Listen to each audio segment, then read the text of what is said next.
Welcome back, Sebastian here. So just finished watching the sprint for the Austrian Grand Prix. Honestly, it was pretty exciting. I'm really glad that we had the bit of a mixed up grid and then also with the weather as well. Of course, no whiteboard as well today, but I was traveling and I was busy, so might as well just get this done. So I started with Verstappen on pole, Perez alongside. Actually, a really good qualifying session for Perez.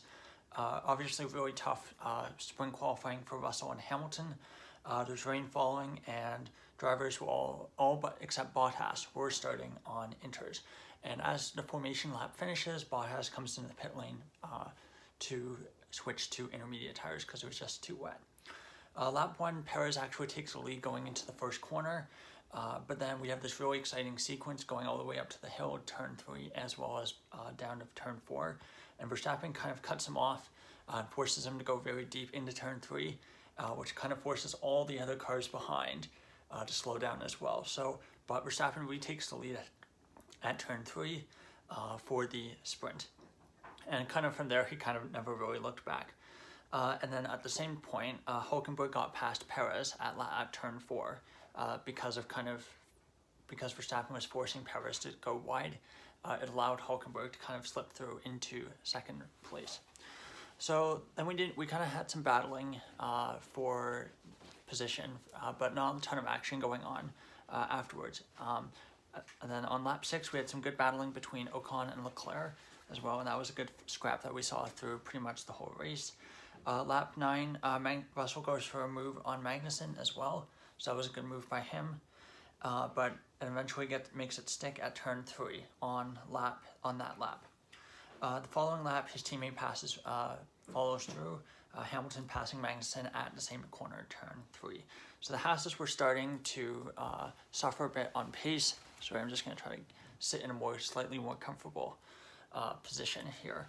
But and then lap 11, Perez was chasing down Hülkenberg as well. So the Haas's, who had a really good tire warm up on the intermediate tire, were really starting to struggle with that tire at about the 10 lap point. And Hülkenberg was being chased down quite quickly by Perez, and Sainz was kind of coming with him too. So Perez was basically here. I'm just gonna. It's like I'm not comfortable sitting like this. I'm just gonna not pause, but I'm gonna just change the angle slightly. So. So Sainz basically started to come with Perez because Hülkenberg was holding him up basically. And Perez eventually gets past Hülkenberg at turn 6 for P2. But at this point, Verstappen's basically like 10 seconds up the road in the distance. So not really a whole lot for Perez to do at this point. And a couple laps later on lap 13, Sainz gets past Hülkenberg for P3 as well. So at this point, we had some quite exciting races in the midfield, though, as we had some really hard battling between Leclerc, Ocon, and Norris for basically the final points in the sprint. Lap 16, Russell actually decides to pit 4 slick tires, and this was a really ambitious call, but I think he made it work, and I think it's the reason that he had the result that he did at the end. He basically manages to keep it on the road as well, which is in those early stages. When you're on a slick tire on a drying track, that's the most important thing, is keeping on the road and not losing too much time to the cars around you. Lap 17, Stroll and gets past Hülkenberg for turn 3 for P4. Piastri and Hülkenberg then both pit, and Hamilton do, and most of the drivers outside the points at this point decide to gamble on a slick tire because Russell was at least showing that the times were competitive with the cars at the front. Russell then overtakes Hamilton, so Hamilton actually came out ahead of Russell after his pit stop, but because he was trying to warm up the fairly cold soft tires, Russell gets past him. And he showed that at this point he was 0.4 seconds off of Verstappen's lap times, even though he was on the tires for about basically 2 laps. So still pretty good for Russell. But then lap 20 is kind of when the momentum shifts towards the drivers that have switched to the soft tires, because Russell sets the fastest lap of the race. And then at this point we get this really frenetic kind of battle. I mean, it wasn't really a battle, but we saw basically the driver that stayed on intermediates versus all the drivers that changed the slick tires. And it was really a case of seeing which strategy would win out in the end.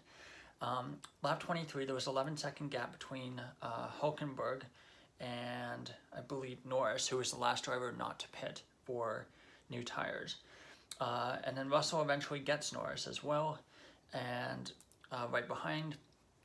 And we got this really epic kind of fight as Hulkenberg was basically gaining on the cars ahead at like a rate of like 3 or 4 seconds a lap. And as we go down to the final laps, we got some really close battling as well between Alonso and Stroll. So that was really good to see. But eventually the checkered flag does come out, and Verstappen wins the sprint for the Austrian Grand Prix by 21 seconds, so an absolutely massive margin for a sprint race. Really reminded me of his drive at the Japanese Grand Prix last year, where he effectively took a second off everyone else per lap and finished like 26 laps clear in a 24-lap race. Stroll basically manages to hold off Alonso at the line for P4, while Hulkenberg was very, very close. If the race had been 2 or 3 laps longer, he could have gotten P3 or even gotten on the P4 or even gotten on the podium as well. And at the same point, Russell was extremely close to getting Ocon, but doesn't get through.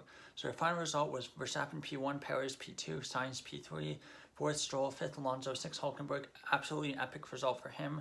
Great points for him and for Haas. 7th Ocon, 8th Russell, 9th Norris, 10th Hamilton, 11th Piastri, 12th Leclerc. Really rough race for him, not really sure what happened. 13th Albon, 14th Magnussen, 15th Gasly. He was one of the ones that decided to stay on intermediates, and he kind of really suffered at the end with that. 16th Tsunoda, 17th De Vries, 18th Sargent, 19th Zhou, and 20th was Valtteri Bottas.